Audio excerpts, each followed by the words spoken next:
Boa tarde, pessoal. Bom, hoje de manhã a gente teve duas grandes aulas aí, quem esteve presente no período da manhã. A gente teve uma aula política aí com Edson Carvalheiro Leite, que foi ex-prefeito de Pelotas e talvez futuro governador do Rio Grande do Sul. Trouxe uma visão, de uma maneira muito disruptiva sobre política, a forma como que ele pode aplicar isso de gestão privada versus gestão pública. Então foi muito bacana. E na sequência a gente teve a Zeina Latif, que ela é economista-chefe da XP. Por uma área complexa como essa, trazer mulheres é muito bacana também. E todos esses conteúdos que a gente está transmitindo via transmissão simultânea, a gente vai editar e vai disponibilizar num canal de YouTube para vocês, para quem perdeu alguma palestra, conseguir assistir na sequência, tá bom? E agora, nosso convidado do dia, um convidado interno, nosso diretor, atual diretor de financeiro da Cyrela, corporativo, Miguel, por favor. Vai trazer um pouquinho do cenário imobiliário e da Cyrela. Miguel, todo o seu microfone e o passador está aqui. Deixa eu só testar aqui. Está funcionando? Funcionando? Qual que passa? Bom, pessoal, boa tarde. Bom, o título da palestra é Perspectivas do Setor Imobiliário, mas eu acho importante falar de histórico, porque o nosso setor passou por muitas mudanças nos últimos 15 anos. Então, é importante todo mundo entender o histórico para a gente poder traçar uma perspectiva melhor. Então, eu vou falar de 3 fases que o nosso setor teve. Então, a fase anterior ao boom, que é até 2004, a fase de expansão acelerada, que é mais ou menos de 2005 a 2014, e depois a crise, que é a fase que, infelizmente, a gente está até agora. Mas, vocês vão ver, eu tenho uma perspectiva de que a gente está próximo do fim. Sempre que a gente fala de fundamentos do nosso setor, é importante olhar 3 pilares que basicamente norteiam tudo e que dizem se o setor está bem ou está mal. Primeiro é o crédito, segundo a demografia e terceiro a confiança. O crédito é importante porque, como um imóvel representa muito do patrimônio de uma família, representa muitos anos da renda de uma família, normalmente a compra é feita com financiamento. Então, a situação do crédito, a disponibilidade e as taxas fazem toda a diferença na demanda. A demografia é muito importante porque tem certas fases na vida de uma família onde o imóvel é comprado, principalmente na formação da família. Então, quando a gente está no momento de formação de famílias, a gente tem uma demanda maior por imóveis. E a confiança, porque, como eu disse, o imóvel tem um peso muito grande no patrimônio de uma família, e como tem a alavancagem, a dívida que dura por muito tempo, quem está achando que vai perder emprego, quem não está confiando no país, não está achando que o país está num momento sólido, não vai fazer uma compra como um imóvel, né? Então, a confiança faz toda a diferença também. Esse aqui é mais ou menos um cenário de como era o mercado anterior a 2004 nesses pilares. Então, no primeiro pilar, crédito. A inadimplência era muito alta porque tinha um problema jurídico muito grande. O Eric, que está aqui, sabe bem, ele trabalha com as alienações fiduciárias. Antigamente, quando a gente tinha o sistema de hipoteca, o imóvel só era retomado depois de todo o processo judicial. Então, levava 10 anos para retomar um imóvel. Então, a inadimplência era muito alta, era muito difícil para o banco, então o banco acabava sendo muito mais conservador na hora de dar crédito. Além disso, como as taxas de juros no país eram muito altas, o prazo tinha que ser curto do financiamento. Então, isso tirava muita gente do mercado. Então, o banco dava crédito para poucos clientes e com LTV baixo. LTV, para quem não sabe, é o percentual da dívida sobre o valor do imóvel, uma sigla que significa Loan to Value.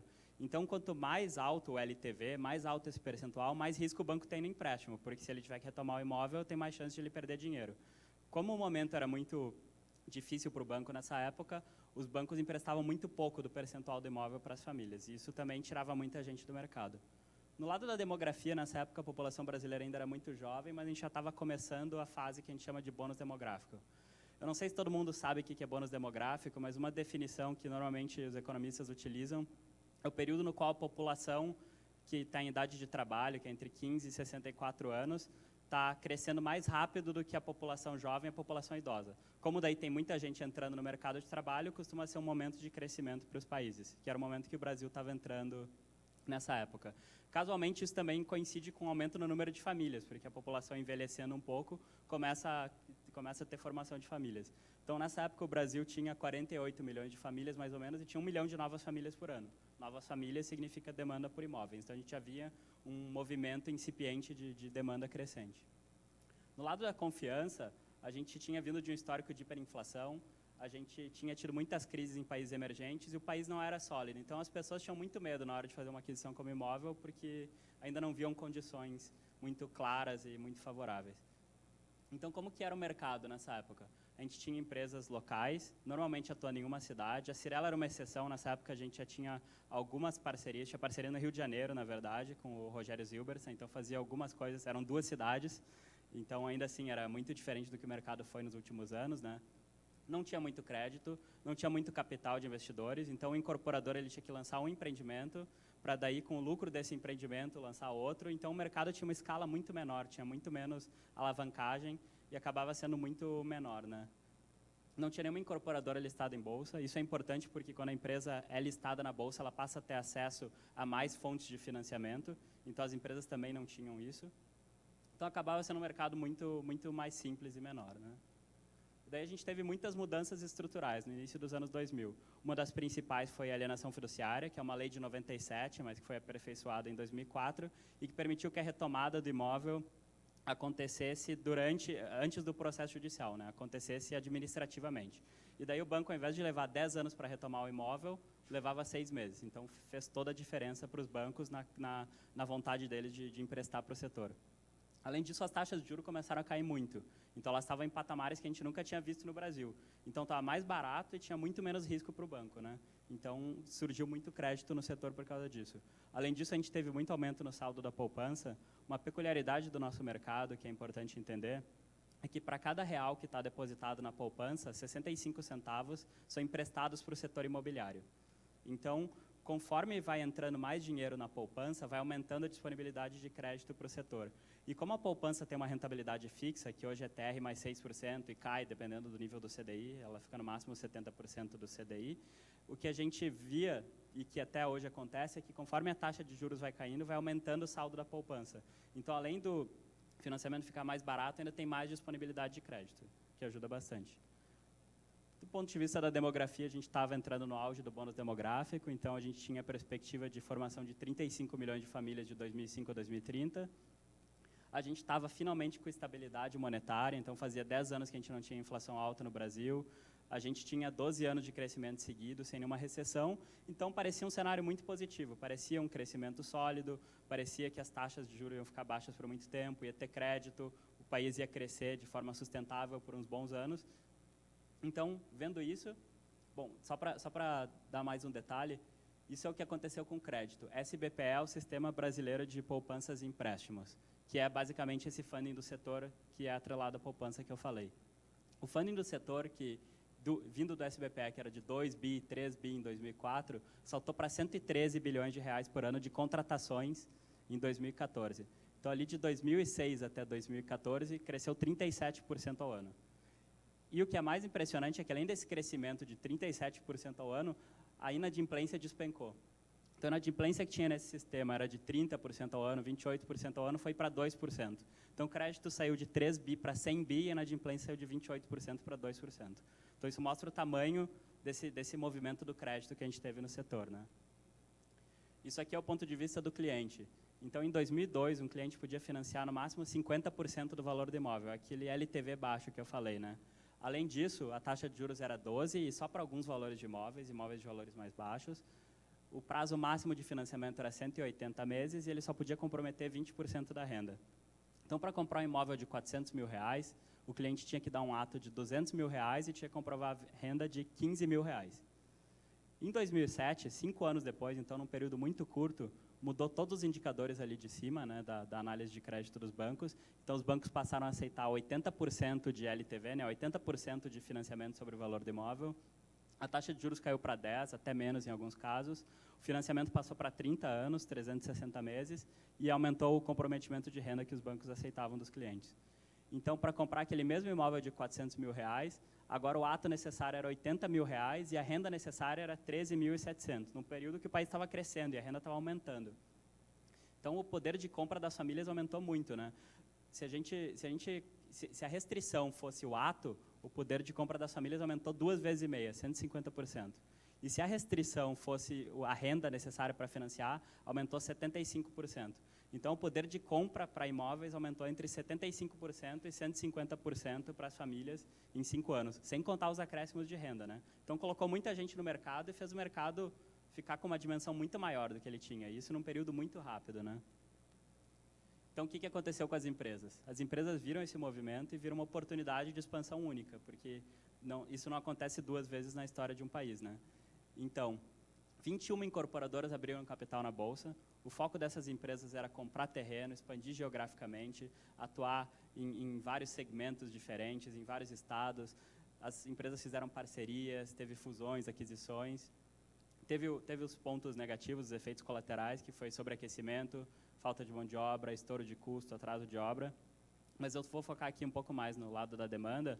Mas, enfim, o setor aqueceu tanto que a gente tinha muito capital, tinha muita empresa, os bancos estavam emprestando dívida e o crescimento, em 5 anos, a diferença do setor era extremamente diferente o setor comparado com 2002.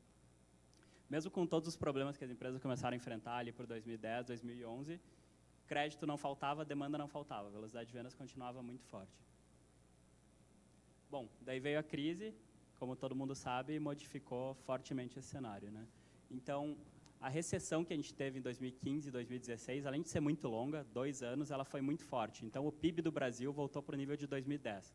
Em 2 anos, a gente estava no fim de 2016 com o mesmo PIB de 2010. Então, o país andou 6 anos para trás em 2. A inflação estava muito elevada, isso fez as taxas de juros terem que subir, isso desincentiva investimentos, o desemprego começa a aumentar e, com isso, a confiança do consumidor vai pro piso, né? Ninguém tem nenhuma confiança num cenário de desemprego, de inflação alta, de recessão. Então, essa é a foto dos nossos 3 pilares depois de toda essa crise. Aumento na taxa de juros, queda na captação da poupança, né? Como a taxa de juros está mais alta, tem menos dinheiro para ser emprestado para o setor. Muitas empresas começaram a ter problemas, então os bancos começaram a ficar mais conservadores. A Camilo, o Leandro, todo o time de captação aqui sabem bem como isso mudou no dia a dia, né? E com isso, então, a restrição de crédito foi muito forte. No lado da demografia, a gente continuava tendo uma perspectiva positiva, embora a gente já esteja mais perto do final do ciclo, a gente ainda tem muitos anos de crescimento de famílias no país. E no lado da confiança, toda a instabilidade política e econômica, como eu falei, fazem com que ninguém tenha vontade e até capacidade de comprar imóvel, né? Bom, isso aqui é só mostrando a poupança. Isso aqui são os saques líquidos da poupança. Então, é quanto que as pessoas estão depositando, menos quanto elas estão retirando da poupança. Esse gráfico começa ali em 2008, não tem o ano ali no começo, mas de 2008 até 2014, a gente teve 10 meses de saque líquido na poupança. 10 meses que as pessoas sacaram mais do que botaram dinheiro. E a partir de janeiro de 2015, a gente teve 21 meses, até o fim de 2016. Esse gráfico está um pouco desatualizado, continua negativo até maio desse ano, mais ou menos. Mas, então, o efeito na poupança foi muito forte. E como o banco ele empresta para o cliente por um prazo de 30 anos, mas ele tem que dar liquidez diária para o cara que depositou o dinheiro na poupança, e esse dinheiro que ele emprestou veio da poupança, quando ele vê saques nessa magnitude, ele tem que frear, porque se ele continuar emprestando naquele volume de 100 bilhões de reais por ano, e os clientes estão sacando dinheiro da poupança, vai faltar dinheiro, ele vai ter um descasamento de crédito, né? Então, isso prejudicou muito o ciclo. Essa é aquela mesma foto da capacidade de compra do cliente, comparando 2014 com 2016. Aqui a única mudança que teve foi na taxa de juros, que subiu mais ou menos de 9% para 11,5%. Parece que não é tanta coisa, mas uma alta de 2,5 pontos na taxa de juros faz com que a renda necessária da família seja de 14.700, ou seja, 20% a mais. Então, imagina o cliente que comprou um imóvel na planta em 2014, e daí chegou na hora da entrega em 2016, ele tinha que ter uma renda 20% maior, além da inflação, num período de recessão, desemprego no país. O que acontece? O cara destrata, né? Ele não tem condição porque ele não tem capacidade de assumir esse financiamento. Bom, isso impactou muito a velocidade de vendas. Isso aqui é a cidade de São Paulo. Esse VSO significa venda sobre oferta, é um indicador do mercado de performance de vendas. Então, ele pega quanto que eu comecei de estoque e tudo que eu lancei, isso é oferta. E ele vê quantos % disso eu vendi. Então, em 2010, do que tinha de estoque no começo do ano e mais tudo que era lançado, o mercado vendia 75% na cidade de São Paulo. Esse número caiu para menos da metade no primeiro semestre desse ano. Agora está começando a recuperar, mas está muito perto da mínima dos últimos anos. Com isso, as empresas tiveram que ajustar os seus lançamentos e vendas, né, porque a absorção estava muito menor. Então, na cidade de São Paulo, a gente tinha lançamentos de 38 mil unidades por ano, em 2010, 2011. A gente passou para 19 mil unidades lançadas no ano de 2016. Então, de 2014 até 2016, a queda foi de 24% ao ano. Caiu quase metade, somando os 2 anos. E nas vendas, a gente saiu de 33 mil unidades vendidas em 2013 para 16 mil unidades vendidas em 2016. Então, foi uma queda de mais de 50% no período, 21% ao ano. A gente fala de crise, muitos setores como varejo, indústria, pô, caiu 5% nas vendas, é um horror já é um caos. No nosso setor não cai 5%, quando sobe 30%, quando cai 25%, 30%. Né? Então, é muito difícil lidar com as oscilações que a gente enfrenta. Aquele gráfico do crédito que eu tinha mostrado está um pouco cortado aqui, mas toda aquela expansão que a gente teve de 2 bi para 100 bi, em 2 anos saiu de 100 bi anuais de contratações para 47 bi. Então, caiu quase 60% em 2 anos. E as empresas começaram a sofrer muito. Então, um indicador que a gente sempre olha é quanto que as empresas representam no Ibovespa. O Ibovespa, para quem não sabe, é o índice da Bolsa Brasileira que contém as empresas mais líquidas, as empresas que são mais negociadas na Bolsa. Em 2012, a gente tinha 6 empresas do nosso setor no Ibovespa e elas representavam quase 11% da Bolsa. Isso não é uma boa proxy da economia do país, mas mostra, de certa forma, o peso que o setor tinha. Em 2017, nesse ano, isso é um dado de uns 3 meses atrás, a cada 4 meses esse número muda um pouquinho, mas esse percentual passou a ser 0,6 e só 2 empresas do setor estão no índice. Então, a gente saiu de um peso de 11% do Ibovespa para 0,6. Ou seja, a crise foi ruim para todo mundo? Foi, mas para o nosso setor, com certeza, foi muito pior. Senão, a gente teria 11% de peso numa bolsa muito menor. Né? Teve algumas mudanças de metodologia no índice, mas, de qualquer maneira, o principal motivo é realmente o resultado das empresas, que foi muito abalado nesses anos. Então, ali preenchendo a terceira caixinha, como era o cenário como está sendo o cenário, né, de 2015 até hoje, a gente teve muitas entregas, isso começou a causar muitos distratos no setor. As companhias começaram a ter dificuldades financeiras, tiveram que praticar descontos. Com a alta de juros e com desemprego, os clientes ficaram com menos capacidade, menos vontade de comprar imóvel. E as empresas ainda estão tendo que lidar com contencioso elevado por causa dos atrasos de obra, trabalhistas, etc., que elas tiveram durante todo o ciclo, toda a expansão e queda. Bom, agora falando um pouquinho da Cyrela, quem está aqui há mais tempo na Cyrela sabe que aqui as coisas não foram muito diferentes do mercado em geral. Né? Durante o período de expansão, a Cyrela fez 22 joint ventures. A gente tinha joint ventures em São Paulo, tinha joint ventures em diversos estados. A gente chegou a atuar em 16 estados. A gente chegou a lançar um empreendimento na Argentina. Chegou a ter um terreno comprado no Uruguai, que a gente não lançou. A gente teve muitos estouros e atrasos de obra a partir de 2010, que impactaram muito o nosso resultado. A gente comprou muito terreno em dinheiro ao longo desse período e até hoje não lançou alguns deles. Então, isso impacta o nosso retorno. Depois eu vou explicar um pouquinho melhor por quê. E, além disso, a gente tem que lidar com contencioso jurídico e com gasto de unidades concluídas, IPTU e economia do estoque pronto, que começaram a impactar o nosso resultado a partir de 2014. Depois eu vou mostrar um pouquinho mais esse número também. Esse é o gráfico da Cyrela. Aqui está cortado o começo do gráfico, ano de 2005, mas a Cyrela, em 2005, lançou 1,2 bi e vendeu 1 bi. Então, a gente saiu de uma empresa que lançava 1 bi para lançar 8 bi de reais em 2011. A gente cresceu 37% ao ano, de 2005 a 2011, e virou uma empresa 8 vezes maior. Depois a gente caiu de 8 bi para 3 bi, de 2011 a 2016. Então, cresceu 37% ao ano, decresceu 18% ao ano. Como eu disse, no nosso setor não tem muito essa de 5%, 2%. Né? Na expansão é do jeito que está ali no gráfico e na queda também. Né? Nas vendas também. A gente saiu de 1 bi para 7 bi 200 em 2013, então cresceu 28% ao ano nesse período e depois decresceu 26% ao ano de 2013 a 2016. O único indicador que, infelizmente, continuou do mesmo tamanho é o estoque, que já era 6 bi e meio em 2011 e continua sendo 6 bi e meio, por incrível que pareça, até hoje, por conta dos distratos, todos esses problemas que a gente enfrentou.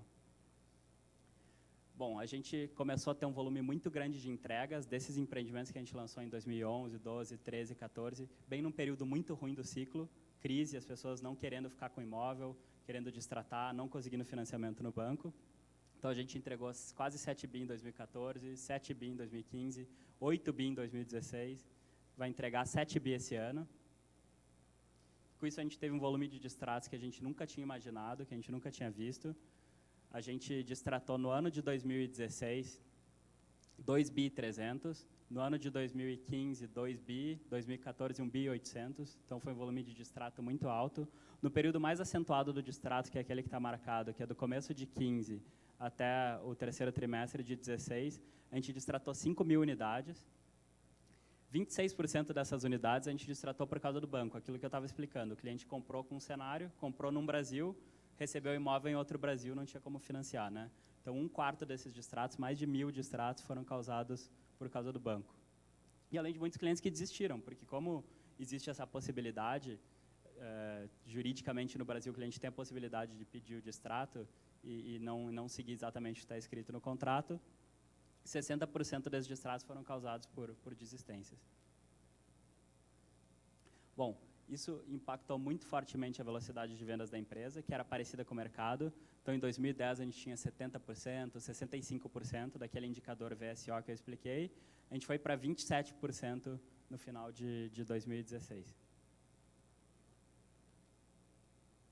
E enquanto tudo isso estava acontecendo no lado da demanda, a gente ainda estava enfrentando um problema muito grande com indenizações e com gasto de unidades concluídas, IPTU e condomínio. Então, só no ano de 2016, por exemplo, a gente gastou 108 milhões de reais com indenizações e 56 milhões de reais com IPTU e condomínio. Então, bem no momento em que a gente não estava conseguindo vender, estava tendo distratos, a gente gastou 160 milhões de reais só com indenizações por atrasos de obra, problemas do passado e com o IPTU e condomínio de todo o nosso estoque pronto. Bom, olhando aqui o copo meio cheio, o ciclo de entregas agora está chegando no final. A gente tem mais alguns meses com volumes elevados de entregas e depois, no ano que vem, a gente entrega 3,5 bi, 2019, 3,6 bi. Então, a gente está muito mais perto do final do ciclo de distratos do que a gente estava um ano atrás. Bom, todo esse ciclo que eu expliquei para vocês, tanto do mercado quanto da empresa, trouxe diversos aprendizados para a gente. Em primeiro lugar, diversificação geográfica é muito difícil. Cada cidade no país é de um jeito, a legislação, a aprovação de projeto, a preferência do consumidor é muito diferente em cada lugar. Então, se você quer atuar em São Luís, você tem que ter uma equipe completa em São Luís. Então, você não tem ganho de escala. E, além disso, você não está tão próximo. Então, é muito difícil você ter uma operação em São Luís, em Belém, em qualquer lugar, em várias cidades diferentes, com a mesma cultura, com a mesma performance e com a mesma aderência de resultado que se tem na operação que já está rodando há 50 anos de São Paulo, né? Então, é muito difícil operar e, ainda assim, não tem ganho de escala. Então, a gente aprendeu que, no nosso setor, o ideal é escolher algumas geografias, poucas, onde você sabe atuar muito bem, onde você tem excelência de engenharia, tem excelência na área de negócios, e focar nessas regiões e não se preocupar tanto em expansão. Nosso ciclo é muito longo, então leva muito tempo para consertar qualquer coisa. Você decide entrar numa cidade, leva 10 anos para sair daquela cidade. A gente nunca achou que levasse tanto tempo, mas depois que você entrega o prédio, ainda tem 5 anos de garantia, ainda tem os problemas de contencioso, etc. Então, qualquer decisão no nosso setor leva muito tempo. Comprar um terreno hoje significa que a gente vai estar entregando daqui a 5 anos. Então, eu compro o terreno hoje, 2017, eu vou entregar esse prédio depois do próximo presidente. Vai ter um em 2018, vai ter outro depois. Então, é muito difícil no nosso setor operar muito grande, porque o ciclo muda muito, né? E o ciclo é muito longo. Além disso, a estrutura tem que ser enxuta. Como o nosso setor é muito cíclico, num ano faz 50, no outro 20, no outro o mercado oscila muito, você tem que estar preparado, para operar com a empresa pequena. E daí, se por acaso você tiver anos melhores, você tem que dar conta com aquela estrutura, porque se você tiver uma estrutura muito grande, ela te mata quando você estiver na parte ruim do ciclo. E, por fim, todas essas discussões que a gente fez de aprendizados, levou a uma conclusão que é: a rentabilidade é muito mais importante que volume. A gente está muito mais preocupado em acertar os projetos que a gente está lançando do que lançar muitos projetos, acertar um e errar outro.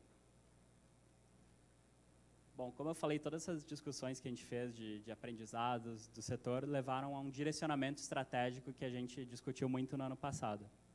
Esse direcionamento envolve esses 5 pilares aqui.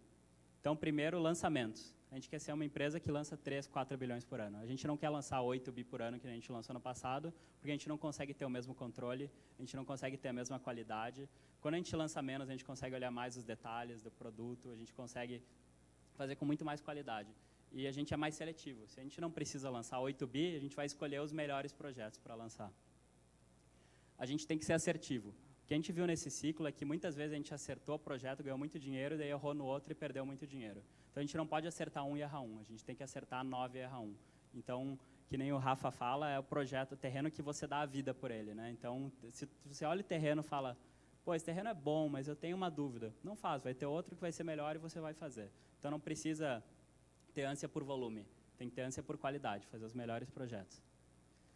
E a gente tem que focar em produtos de consumidor final, especialmente numa crise. A Cyrela ganhou muito dinheiro operando em flat, fazendo Terra, fazendo vários projetos diferentes e que tiveram um sucesso muito grande.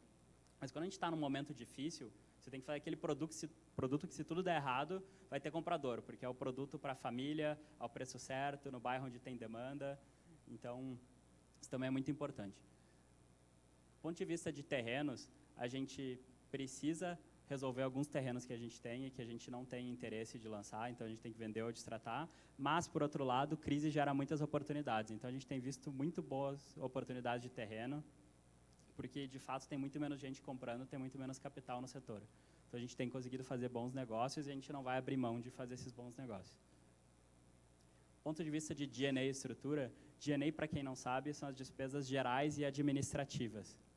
Então, a gente tem que ter uma estrutura dimensionada para uma nova empresa, que é menor, que atua em menos cidades, que é menos complexa. A gente vai sair de algumas regionais onde a gente não teve aquele resultado tão esperado, isso não é novidade, né? E vai focar em São Paulo, Rio de Janeiro e Sul, que são as regionais onde a gente conseguiu ter uma performance mais consistente, resultados melhores. E a redução do contencioso jurídico já está começando a acontecer, porque a gente não tem mais obras atrasadas, então a gente está num momento agora de redução de todos esses passivos que a gente estava falando antes. Do ponto de vista de estoque, essa é uma prioridade, a gente precisa reduzir o nível de estoque, aquele 6,5 bi que a gente está tendo todo ano, a gente precisa reduzir, a gente precisa focar na venda de estoque, é mais importante vender o estoque do que lançar um produto novo, porque o estoque vai gerar caixa e vai ajudar a gente a desalavancar a empresa. E essa venda de estoque, como eu falei, ajuda na geração de caixa. A gente tem hoje 2,5 bi de estoque pronto na Cyrela. O estoque pronto é muito ruim, porque eu pago IPTU, condomínio, a unidade deprecia. Mas quando eu vendo, ele gera caixa. Então, isso ajuda bastante. Vou explicar um pouquinho melhor depois por quê. Então, o último pilar é a geração de caixa, que, como eu falei em cima, reduzindo o estoque e gerando caixa, a gente vai poder distribuir recursos para o acionista. Por que é importante distribuir recursos para o acionista? Isso aqui é só uma explicação de como que uma empresa gera valor para o seu acionista. No fim das contas, o que importa é quanto dinheiro a gente está gerando para o nosso acionista, né? Então, o nosso acionista investe um patrimônio na empresa e ele recebe um retorno por esse patrimônio, que é o que a gente chama de ROI, que é o retorno sobre patrimônio. Então, o mais importante para o investidor é quanto que está sendo esse retorno para o investidor, para o acionista da empresa, né? Às vezes, a gente muitas vezes pensa que o mais importante é a margem. Então, a gente, na Cyrela, olha muito a margem das viabilidades e, de fato, a margem é muito importante. Mas, no fim do dia, o que importa é gerar recurso para o acionista, é gerar lucro para o acionista, do ponto de vista de resultado, claro. Só que existem 3 maneiras de gerar recurso para o acionista. Pode ser através da margem, pode ser através do giro ou pode ser através da alavancagem. Margem é quantos centavos eu ganho para cada real de venda que eu fiz. O giro é quantos reais eu consegui vender para cada real de ativo que eu tenho na empresa. E a alavancagem é quantos reais de ativo eu tenho para cada real que foi investido pelo acionista. Então, vou explicar um pouquinho desses, como que eles impactam diferentes empresas. Por exemplo, a Vale do Rio Doce. A Vale do Rio Doce é uma empresa que ganha na margem. Ela produz o minério de ferro e ela vende muito mais caro do que o custo dela. Então, ela dá uma margem de 32%, não perde tanto dinheiro nas outras linhas e consegue dar um retorno para o seu acionista de 27%. Então, o lucro dela é 27% do patrimônio dela. Isso foi no período de 2007 a 2011. depois o mercado piorou um pouco, mas é só um exemplo. No giro, um exemplo é o varejo, lojas americanas, por exemplo. As lojas americanas têm uma margem baixa, de 2,1%. Ou seja, para cada real que ela vende, só sobra 2 centavos para ela. Só que ela consegue vender muitas vezes, então ela vende R$10 para cada real de ativo que ela tem. Então ela gira muito rápido, consegue dar um retorno muito alto para o acionista. E na alavancagem, o principal exemplo é bancos. Então o Bradesco, por exemplo, teve um lucro de 14 bilhões, isso aqui é 2014, dado de 2014, e os ativos são 900 bilhões de reais. Então, se for olhar o lucro do banco sobre os ativos, é mais ou menos 1,5%. Então, quanto que o banco está ganhando pelas operações de crédito, os empréstimos que ele está fazendo, não é um valor tão alto, 1,5%. Só que o banco consegue ter 900 bilhões de ativo com só 79 bilhões de patrimônio. Ele consegue alavancar 12 vezes. Então, ele está ganhando 1,5% sobre o ativo dele, mas ele está conseguindo alavancar 12 vezes o patrimônio. Então, ele acaba tendo um retorno de 18%. No nosso setor, como é que é? Na nossa opinião, no nosso setor, a gente tem que ganhar na margem, mas sem perder no giro.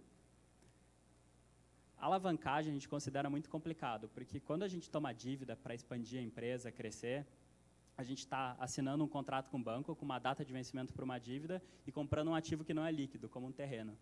E é muito difícil, num setor que é tão cíclico e que leva tanto tempo para o resultado, a gente conseguir tomar a dívida, fazer o terreno, lançar o empreendimento, dar o resultado e depois distribuir o dinheiro para o acionista, né?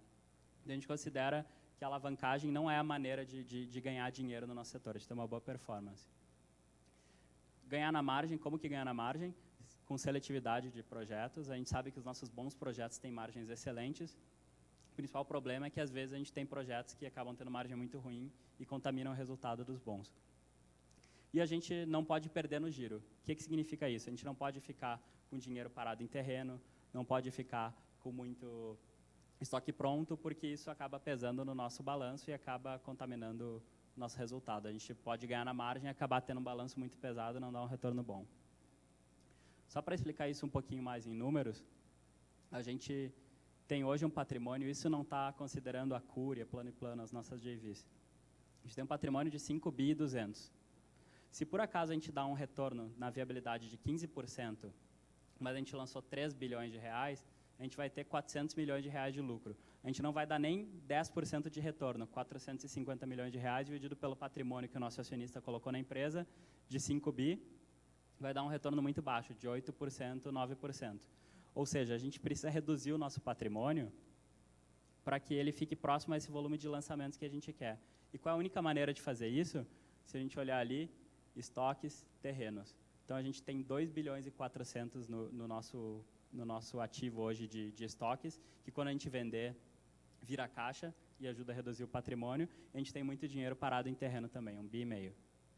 Então, complementando aquela estratégia que eu expliquei, vende estoque pronto, monetiza terreno, seja lançando, seja vendendo os que a gente não quer seguir adiante, transforma isso em recurso para acionista, reduz o patrimônio da empresa e começa a ter uma rentabilidade melhor, porque a gente vai estar lançando projetos melhores, que a gente foi mais seletivo e que vão dar um resultado melhor. Bom, agora então falando quais são as perspectivas para frente, diante de todos esses aprendizados que a gente teve e do ciclo. Bom, falando do nosso primeiro pilar do crédito, a gente teve taxas de juros muito altas no Brasil por muito tempo, e essas taxas caíram muito forte a partir de 2007, 2008, e acabaram indo para um patamar muito baixo em 2013, que foi o mínimo de taxa que a gente teve. Depois elas subiram muito rápido de novo, foram para 14% em 2016, que causou toda essa crise do crédito que a gente viu no setor. Só que a boa notícia é que elas já reduziram de 14% para 8%. Então, hoje a gente está muito perto da mínima histórica. Eu coloquei umas linhas que eu acho que não dá para ver ali, mas em 2016 a gente chegou a estar em níveis de taxas de juros iguais aos de 2006. E hoje a gente está em níveis de taxa de juros muito perto da mínima. E a perspectiva, dessa vez, é, em primeiro lugar, que as taxas continuem caindo, e, em segundo lugar, que seja mais duradouro. Então, em 2013, as taxas ficaram baixas por muito pouco tempo, que é aquele pontinho ali do gráfico onde elas começam a subir. Agora, os fundamentos do país fazem a gente acreditar que as taxas ficam baixas por bastante tempo, o que ajuda muito no setor.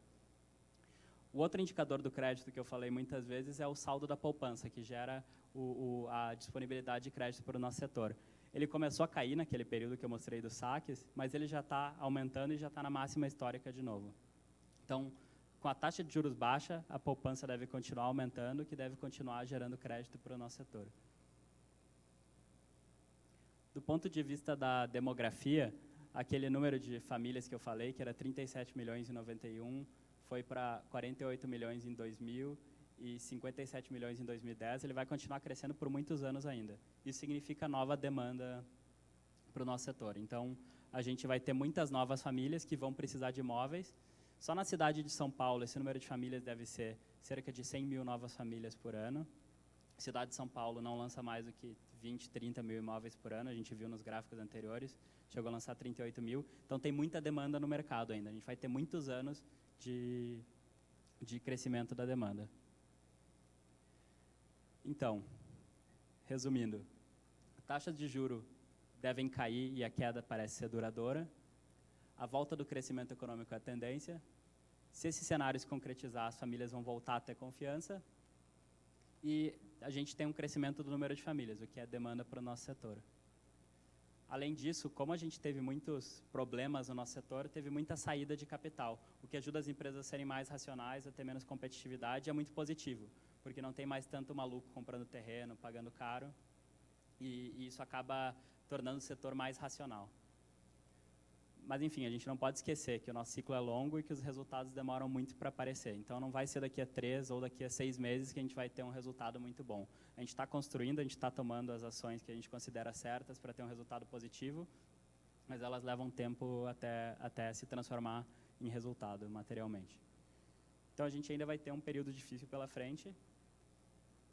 Mas, só para encerrar, eu resolvi trazer uma frase aqui que eu vi na apresentação de um economista há alguns dias e eu resolvi copiar porque eu achei muito boa para sintetizar o momento. É uma frase que o Churchill falou durante a Segunda Guerra Mundial.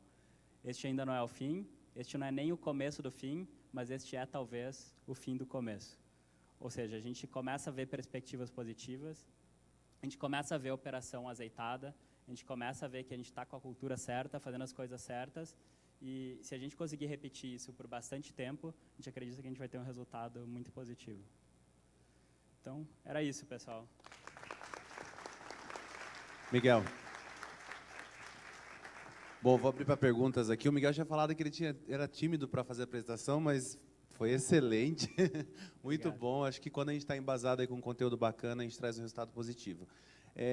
Uma dúvida, tanto a Mara Luque quanto a Zeina Latif, ela trouxe muito dessa perspectiva que a gente está num cenário positivo. Eu acho que isso vem muito do ser humano. A gente fica batendo muito crise, mas está vindo um navio gigante aí do nosso lado, mostrando sinalizações positivas de melhoria, e eu acho que a gente tem que se vestir desses argumentos, até desde o cliente até dentro das nossas áreas, né? A gente tem que acreditar um pouco mais. Eu acho que está ainda esse senso amistoso de ainda está ruim, mas muitas melhorias a gente consegue visualizar. Tanto elas trouxeram para a gente, quanto aí na sua apresentação bateram, inclusive os números de dígitos bateram. Dúvidas, eu vou abrir aqui para perguntas. Quem tem dúvida? Essa é a hora, gente. Tá, o Miguel tem, o Celso tem. Enquanto o pessoal vai pensando, viu, Miguel?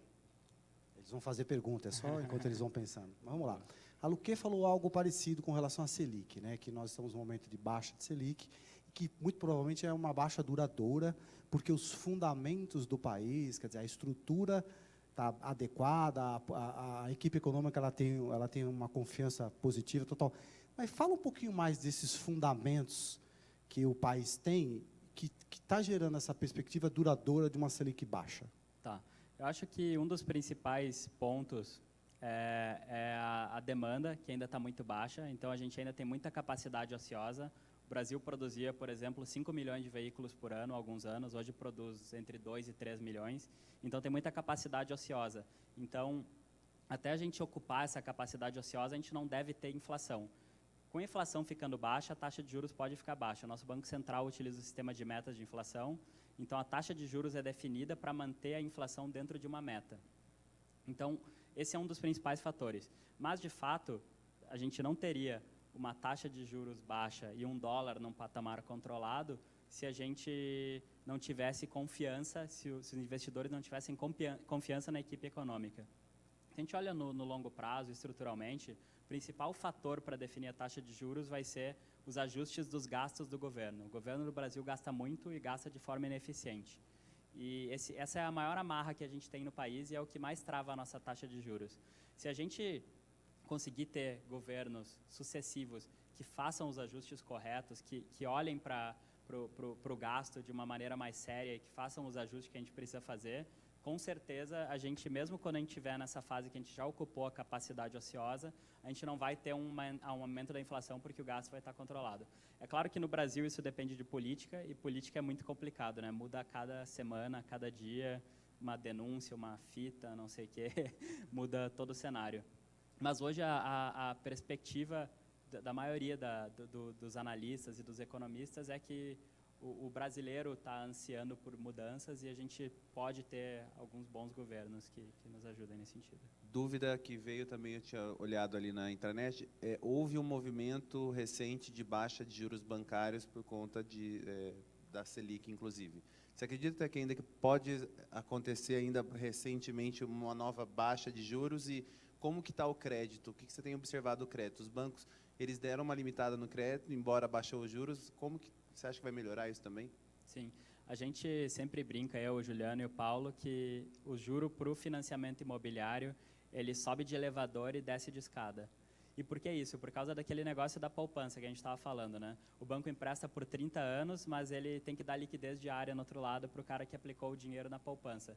Então, os bancos ainda precisam de um pouco mais, de um período mais longo de depósitos na poupança, para que eles comecem, eu acho, a baixar mais as taxas. A gente já viu reduções de taxas que foram muito positivas, a gente fala com os bancos com muita frequência e a gente pressiona bastante nesse sentido, e eles vendo a Selic baixa, começam a ter mais apetite para baixar a taxa.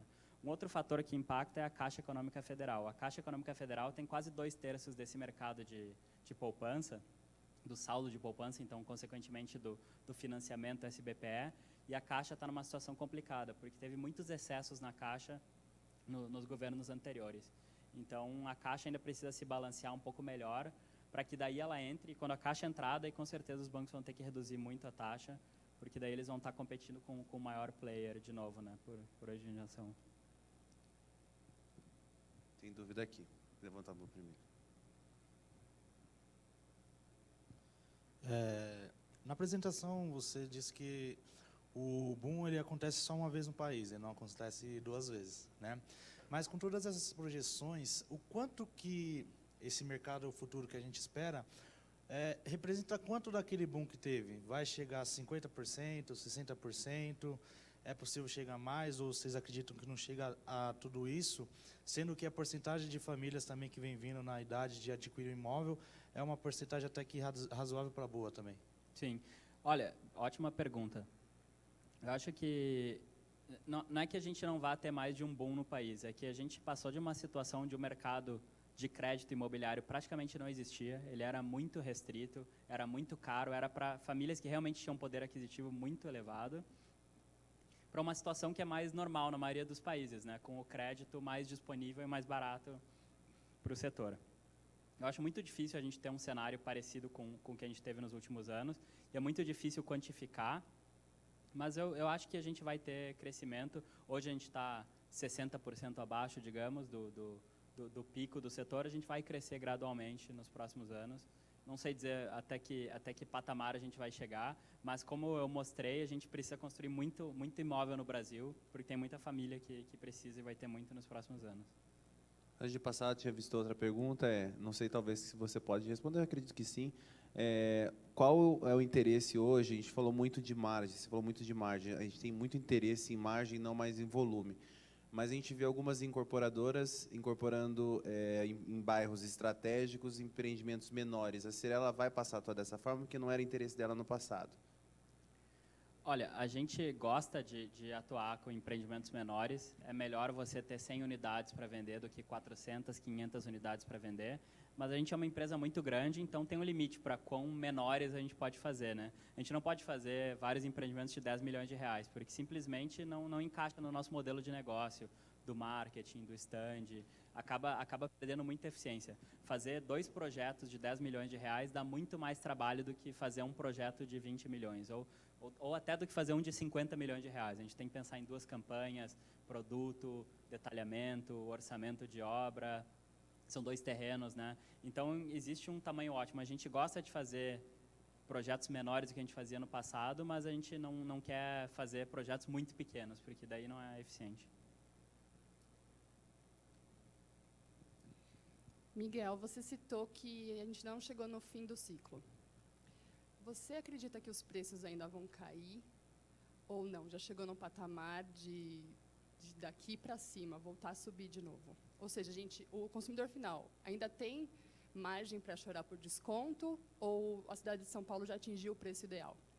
Falando da cidade de São Paulo, eu acho que já atingiu o preço mínimo. A gente não viu nos últimos 12 meses queda de preço na cidade de São Paulo, na média. Está difícil de repor a inflação, mas a boa notícia é que a inflação está bem mais baixa. Então, a perda real por não conseguir repassar a inflação para o consumidor é menor. O nosso mercado ele é muito difícil de dar um dado na média, porque ele muda muito, né? No Rio de Janeiro, a Barra da Tijuca, por exemplo, tem uma situação de sobreoferta muito complicada. Então, lá eu imagino que ainda vão existir descontos, ainda vai ter muito desconto no mercado. Mas aqui em São Paulo, o mercado já está muito mais equacionado. São Paulo é uma cidade que tem 10% da população do país, mas tem 30% do PIB. Então, é uma cidade muito forte, com uma renda muito resiliente, com poder de compra muito grande. Então, o produto bem feito em São Paulo, no preço certo, acaba vendendo. A gente não tem grandes problemas de estoque parado e, por isso, a gente não precisa dar desconto. Mas acho que o principal fator é o tamanho do estoque na cidade. Hoje, o estoque na cidade de São Paulo é mais ou menos 2 anos de vendas, 24 meses. Então, pega quanto vende num ano, o estoque está representando mais ou menos 2 vezes esse volume. A gente considera que o ideal é mais ou menos 1 ano de estoque sobre vendas. A gente já está diminuindo, ele era um pouco maior nos últimos meses, já está diminuindo, mas o estoque ainda é um pouco elevado. Então, ainda pode ter alguma pressão pontual em algum bairro, mas na média a gente não está vendo os preços caírem mais. Dúvidas? Ali.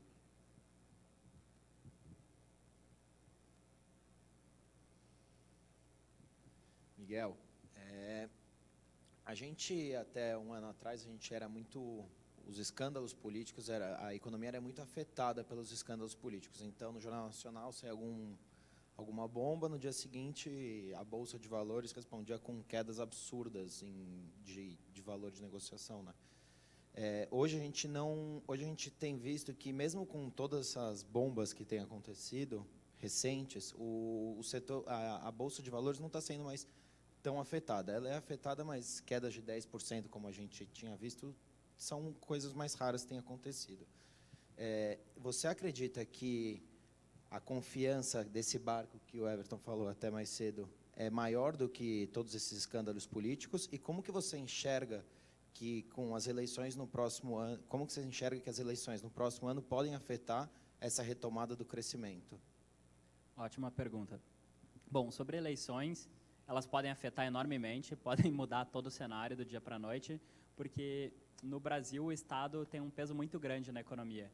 Em alguns países o Estado é um suporte e as empresas, os agentes econômicos são o motor da economia. No Brasil o Estado joga junto, ele interfere, ele mexe nos preços, ele mexe nas taxas, subsídios, bota imposto de importação, bota não sei o quê. Então o Estado tem um peso muito grande e existem candidatos que têm uma filosofia que o mercado não considera que é a melhor para que o Brasil retome um crescimento e passe a ter um desenvolvimento mais sustentável.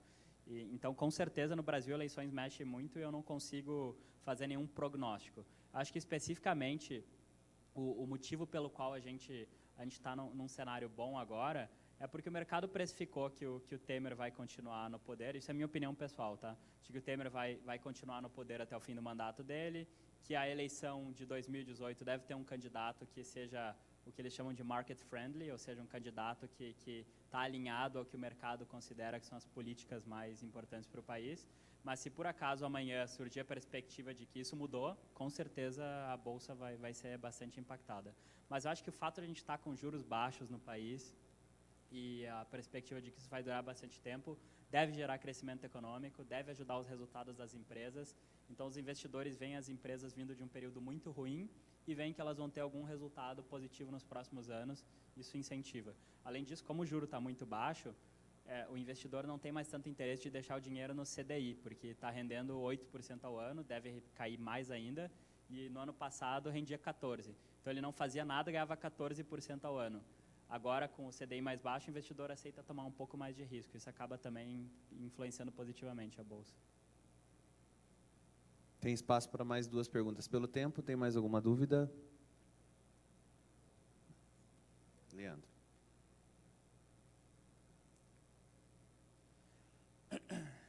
Boa tarde, Miguel. Boa tarde. Viu?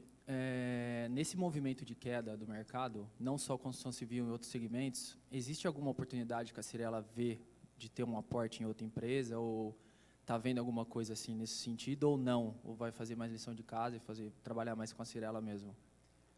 Não, a Cyrela, ela tem a filosofia de atuar no mercado imobiliário, em todos os segmentos, desde a baixa renda até a altíssima renda, desde o Minha Casa Minha Vida até o Heritage, mas a gente não está buscando fazer uma atuação diversificada em outros setores. Então, o nosso objetivo é a gente gerar bastante caixa, distribuir o dinheiro para o acionista, e os acionistas que têm ação da Cyrela podem utilizar esse dinheiro em algum outro setor, se eles acharem mais interessante. Mas a Cyrela, ela quer atuar no seu core, quer atuar na sua operação orgânica, que é o que ela sabe fazer melhor, que é a incorporação. Mais alguma pergunta? Não? Miguel, obrigado mais uma vez aí pela sua presença aqui com a gente. Acho que foi muito bacana a gente ter essa noção. Esse aqui é o mimo da gente, tá? Muito obrigado. Ter essa visão aí de perspectiva, a gente teve do cenário de fora, né? Veio pessoas de fora, e trazer você para falar um pouquinho de Cyrela, acho que agrega muito. Então, muito obrigado. Eu que agradeço e só queria dar os parabéns para a RH, pedir palmas para a RH, porque a gente está vendo um evento super legal, super bem organizado, e acho que é muito bom poder estar falando aqui para vocês hoje. Obrigado, pessoal. Obrigado. E, pessoal, aproveitando agora a canja, a gente vai ter a próxima palestra agora, 18 horas, vai ser com o Rial, uma conversa com o Rial, não é com o Bial, é com o Rial, tá?